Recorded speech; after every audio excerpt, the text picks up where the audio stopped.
Bonjour à toutes et à tous. Je suis ravi de vous accueillir. Je suis Nicolas Vieux, directeur au sein des équipes Alliance de KPMG. Et je vais avoir le grand plaisir d'animer cette keynote qui est, on va dire, l'introduction d'une session de 2h30 qu'on va avoir avec nos amis d'SAP sur notre stand. Je suis ravi d'accueillir Magali. Bienvenue Magali, qui est responsable des alliances stratégiques chez SAP, et Frédéric Collet, responsable des alliances et du pôle technologie solutions de KPMG. Merci à vous deux. Écoutez, je suis ravie d'être ici et de porter haut les couleurs de notre partenariat. Oui, bonjour à toutes et à tous. Ravi également et ravi de pouvoir partager cette intense session sur toute la matinée avec vous et SAP. Je reviendrai plus tard sur le programme. Quand on a préparé ensemble cette session, j'ai noté plusieurs convictions qu'on partageait. La première, c'était la conviction sur la complémentarité de nos offres au service de nos clients. La deuxième, c'était cette volonté de s'engager dans la société. Et la troisième, c'était la conviction que l'innovation sera le moteur d'une croissance responsable. C'est tous ces éléments-là qu'on va dérouler aujourd'hui. Mais peut-être pour commencer, Frédéric, pourquoi ce partenariat? Quelle valeur pour nos clients? Alors, le partenariat avec SAP, c'est pour KPMG juste et à titre personnel une évidence. Une évidence pourquoi? Ce KPMG, aujourd'hui en France, on est un peu plus de 11 000 personnes. On a différentes activités, que ce soit dans l'advisory, l'audit, les taxes. Et donc du coup, on accompagne à la fois les grands comptes et les ETI sur leur transformation à la fois du front office et du back office. On a l'habitude d'échanger avec des dirigeants dans leurs difficultés, dans leurs échecs, mais également dans leurs succès. Et donc du coup, on a ce lien de confiance qui a été établi depuis plus de 100 ans maintenant. Et donc, au niveau des acteurs technologiques, il est juste essentiel pour nous de pouvoir s'adosser sur des leaders du marché, que ce soit à l'international et en France, et qui imprègnent aussi ce sentiment de confiance, non pas uniquement à l'instant T, mais dans la durée.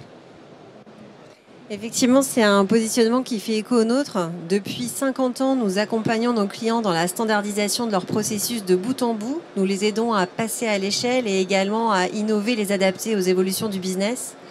Et ces 10 dernières années, nous avons fait des avancées majeures pour permettre de gagner en efficacité opérationnelle.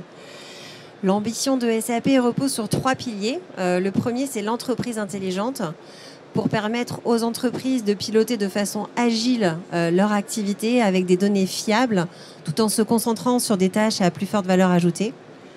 Le deuxième pilier, c'est la résilience de la supply chain, pour permettre aux entreprises d'agir et d'anticiper face aux permacrises de façon positive, qui impactent directement leur supply chain. Je pense notamment à la crise des semi-conducteurs. Et enfin, le troisième pilier, la sustainability, pour une croissance durable et responsable. Et aux côtés de KPMG, on constate que ces préoccupations sont celles des COMEX et des directions opérationnelles. Donc, on a de nombreux enjeux à adresser ensemble. Quand on pense SAP, KPMG, on pense nécessairement aux grands comptes. Est-ce uniquement ce segment de marché qu'on souhaite adresser ensemble? Alors, par rapport à ça, Nicolas, tu as tout à fait raison. Deux firmes ou deux cabinets, deux compagnies internationales, ça peut se dire, OK, on adresse les grands comptes. Évidemment qu'on adresse les grands comptes. Évidemment que sur les projets de transfo autour de la finance, des opérations, les déploiements de SAP S/4HANA, ça se fait en France, mais c'est des déploiements également mondiaux. Et pour ça, on a besoin d'avoir un écosystème international et on ne remettra pas en question notre présence au niveau des grands comptes. En revanche, de par l'histoire de KPMG, les ETI, ça fait partie intégrante en fait de notre ADN. On est présent partout en France, pas uniquement d'ailleurs dans les grandes villes de France et sur Paris, mais on a plus de 240 bureaux en France. Et ce tissu ce lien qu'on a tissé avec les ETI sont extrêmement fortes, est extrêmement fort pour nous. Et la confiance qu'on a avec les directions générales, c'est pas quelque chose de nouveau. Faut pas oublier une chose, c'est que les ETI, les startups, c'est quand même deux des piliers, deux des poumons de l'économie française. On parle beaucoup des grands comptes, c'est vrai, mais en même temps, on a plus de 6000 ETI en France. C'est un véritable socle de l'économie française et il faut absolument continuer à intensifier en fait notre accompagnement auprès de ces ETI. Et SAP, Magali, tu vas revenir dessus, ça peut paraître des systèmes extrêmement lourds, etc., etc. Mais avec l'arrivée du cloud, SAP s'est aussi transformé pour pouvoir fournir auprès du marché des solutions au déploiement extrêmement rapide pour accompagner les ETI et les startups. Magali? Et alors, effectivement, alors chez SAP, on a une clientèle très riche qui représente plus de 90% des échanges mondiaux en valeur. Et on a catégorisé nos clients en deux grands groupes. Le premier, ce sont ceux qui ont fait le choix de SAP il y a 20-30 ans et qui aujourd'hui opèrent la finance, la supply, mais également le pilotage des collaborateurs de façon critique, voire vitale. Et en fait, ils reposent sur des systèmes qu'ils ont besoin de standardiser, de simplifier et de rationaliser. Et là-dessus, le cloud, comme le disait Frédéric, est vraiment un levier très puissant pour les accompagner dans ce changement. Dans ce groupe d'entreprises, on retrouve bien évidemment, comme le disait Frédéric, les entreprises du CAC 40, mais également des ETI sur lesquelles on travaille énormément avec SAP, aussi bien en région. Et ce sont des entreprises dont certains ont des fonds d'investissement privés qui font confiance à SAP pour la robustesse de leurs solutions. Je pense notamment à Somfy et Tape à l'œil. Et en deuxième grand groupe d'entreprises, il y en a peut-être parmi vous dans l'audience, étant donné l'audience de Vivatech, ce sont des entreprises qui sont en train de se poser la question du choix SAP, soit parce qu'il y a un enjeu d'accélération de l'activité, d'internationalisation ou bien d'acquisition. Donc il y a un enjeu de structurer l'activité, de faire des gains opérationnels, mais également de standardiser les processus avec les meilleures pratiques du marché. Et pour illustrer, je pense que le meilleur cas que tout le monde connaît, c'est Doctolib. On a réalisé un projet flash de 6 mois sur cet acteur qui inonde aujourd'hui notre quotidien pour nos rendez-vous médicaux. Et c'est vrai que chez SAP, on est très fiers, tout comme KPMG, d'avoir une clientèle assez riche en termes de taille d'entreprise, mais également on adresse différentes industries parce que nous avons des solutions verticalisées. Donc on est convaincu qu'avec KPMG, à nouveau, on a des beaux enjeux de transformation adressés avec nos clients. Oui, et pour finir et caractériser, aujourd'hui, donc du coup, on est à Vivatech. Il y a des grands groupes qui sont représentés, mais il y a énormément aussi d'ETI et de start-up. Moi, j'aurais tendance à dire que pour les ETI, les start-up, il y a à la fois des challenges qui sont différents des grands groupes, mais aussi des opportunités extrêmement différenciantes. ETI, start-up, vous êtes dans une réflexion de comment je me projette dans l'avenir avec des logiques d'hypercroissance, d'internationalisation. Vous avez beaucoup moins de legacy derrière vous, de systèmes fragmentés. Et l'objectif, en fait, c'est de savoir comment vous mettez en place des plateformes. On a longuement parlé pendant 3 jours et on continue à en parler, mais c'est comment je mets en fait des plateformes qui permettent définitivement de mettre la donnée au centre du jeu. La donnée client, la donnée financière, la donnée qui va me permettre de gérer les risques et justement se projeter sur des softs, des plateformes uniques qui permettent d'ailleurs par la suite, pourquoi pas, d'installer des systèmes exogènes venant de start-up qui permettent de faire de l'analyse de données beaucoup plus agile. C'est juste un élément clé. Et moi, je suis totalement convaincu que SAP a tous les arguments pour pouvoir monter au moins tous ces socles de plateformes uniques. Merci. J'indiquais en introduction qu'on a une conviction très forte autour de l'innovation responsable pour une croissance durable. Toi, Magali, qu'est-ce que tu peux nous dire sur la partie innovation et notamment, ça fait 3 jours qu'on en parle, tout ce qui tourne autour de l'intelligence artificielle, l'IA générative, etc. chez SAP?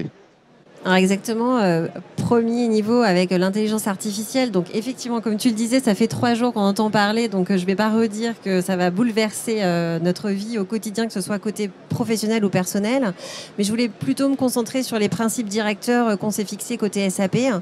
Donc le premier, c'est la pertinence, parce qu'on est au cœur des activités business de nos clients. Le deuxième, c'est la robustesse. Donc après 50 ans d'activité côté SAP au niveau des process métiers, mais aussi au cœur de l'industrie. Et le troisième pilier, la responsabilité. Parce qu'effectivement, en tant que leader de la tech, on se doit d'être au plus haut niveau des standards en termes de sécurité et de confidentialité.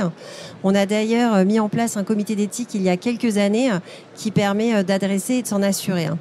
Et puis d'un point de vue produit, nous avons développé un assistant de générative IA en langage naturel du nom de Joule. Je vous en dis pas trop parce qu'il y aura une démonstration, comme tu le disais Frédéric, autour des ressources humaines dans quelques instants. Mais cette solution sera intégrée progressivement dans toutes les solutions SAP. Nous, en fait, l'IA, alors peut-être que certains d'entre vous étaient à la keynote précédente avec notre présidente, mais en fait, l'IA, on l'utilise pour deux choses. Un, pour notre propre transformation interne, et donc du coup améliorer notre qualité de service autour des métiers de l'advisory, de l'audit, des taxes et du legal, et puis à destination de l'externe. Sur les destinations de l'externe, moi ce que je retiendrai de Vivatech, et donc du coup tu as annoncé Jules, c'est qu'on a beaucoup parlé de l'IA, on en parle toujours énormément, mais moi ce que je retiens, c'est qu'on commence enfin à avoir des cas concrets sur des sujets autour de la supply, autour de la finance, autour des RH. Donc les RH, on en parle dans 20 minutes, donc je ne vais pas faire un focus dessus, mais enfin on se dit sur la supply, comment je fais de la réconciliation au niveau de mes stocks. Sur la finance, c'est comment je génère automatiquement des tableaux de bord, des commentaires à la volée, comment j'arrive à monter des présentations au niveau des COMEX beaucoup plus rapidement, etc. Et tout ça, ce qui est assez réconfortant, c'est que en fait, ça vient aussi avec l'humain. C'est que c'est pas de l'IA juste pour mettre des personnes au chômage, de manière très concrète et très directe. C'est comment en fait... Moi, c'est comme ça, en tout cas, que je le vois, et c'est comme ça qu'on essaie de pousser les choses. C'est comment est-ce qu'on met l'IA au service des hommes et des femmes que nous sommes. Comment est-ce que, du coup, je peux me décharger, et ça fait des années qu'on se dit qu'on fait beaucoup trop d'analyse, trop de data crunching et pas suffisamment, justement, d'analyse à valeur ajoutée.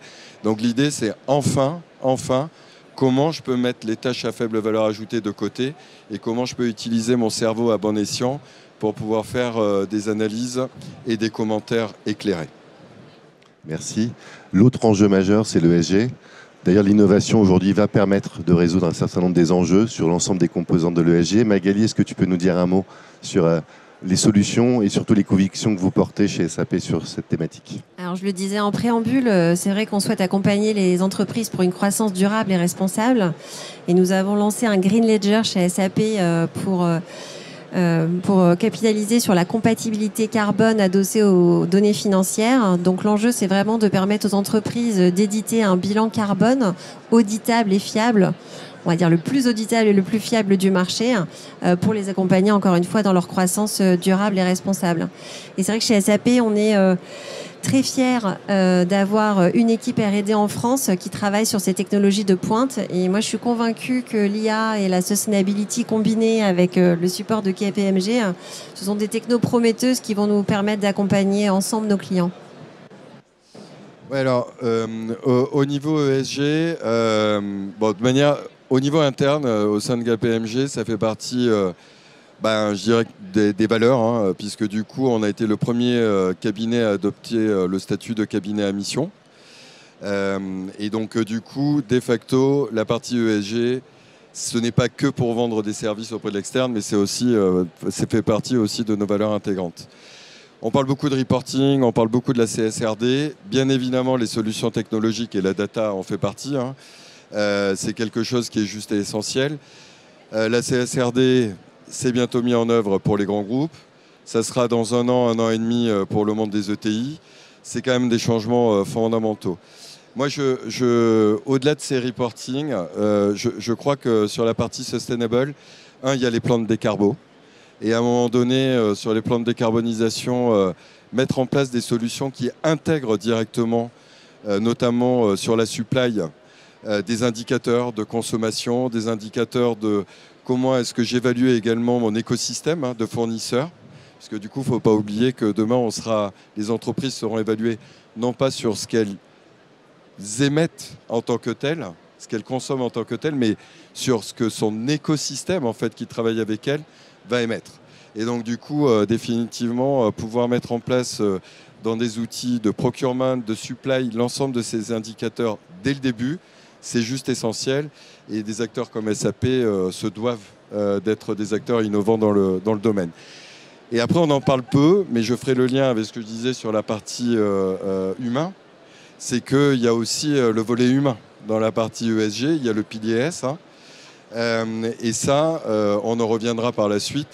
C'est juste un indicateur fondamental également de comment la techno doit se mettre au service de l'humain comment l'humain met la techno à son propre service.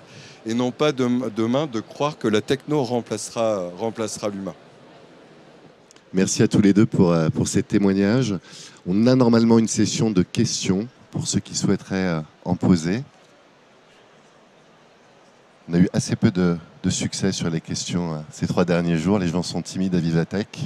Si ce n'est pas le cas, je vais peut-être à nouveau vous remercier, remettre au cœur en fait les convictions qu'on partage, notamment sur la transformation responsable, avec une innovation aussi au service de l'humain. C'est les mots que je retiens. Je vous invite tous et toutes à rester. On va laisser la place en fait à un regard croisé sur la place de la femme dans la tech chez SAP et chez KPMG, avec nos DRH respectives, et puis des personnes qui incarnent aussi ces parcours dans nos entreprises. Ça va être très instructif. Comme le disaient Magali et Frédéric, on poursuivra avec la solution Success Factor augmentée par l'intelligence artificielle et le Gen AI. Et on finira cette session avec SAP de 2h30 avec une démonstration de LeanIX et Signavio. Donc restez avec nous. Merci infiniment à Magali, merci Frédéric.